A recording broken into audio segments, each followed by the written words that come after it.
আজকে বাজার থেকে বড় ভাই একটা জলপাই গাছের চারা নিয়ে আসলো। তো ভাইয়া বলল চল পুকুর পাড়ে জলপাই গাছের চারা লাগাই। তো ভাইয়াকে বললাম যে আমাকে মাটি খুঁড়ে দাও, চারাটা আমি লাগাই। তো দুই ভাই চলে গেলাম জলপাই গাছের চারা লাগাতে। তো বড় ভাই এখন আমাকে মাটি খুঁড়ে দিবে আর আমি জলপাই গাছের চারা লাগাবো। তো বড় ভাই মাটি খুঁড়তে লাগলো। তো পুকুরের ধারে এখানে সবসময় রোদ থাকে, জলপাই গাছের চারাটা এখানে লাগালে খুব তাড়াতাড়ি বড় হবে।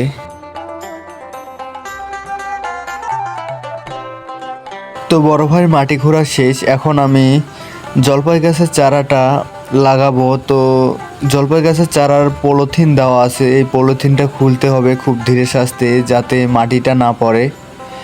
মাটিটা যদি পড়ে যায় তাহলে গাছটা নাও হতে পারে। তো ধীরে সাস্তে পলিথিনটা খুললাম।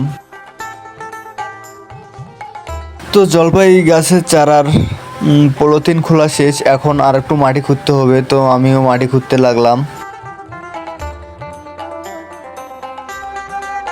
তো মাটি খুঁড়া শেষ, এখন জলপাই গাছের চারাটা বসিয়ে সুন্দর মতো চারপাশে মাটি দিতে হবে।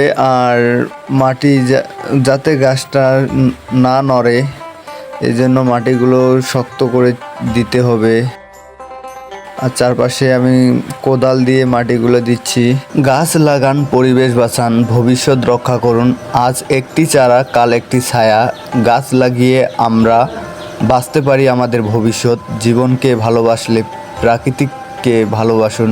সবাই মিলে গাছ লাগাই, সবুজে মোড়াই পৃথিবী।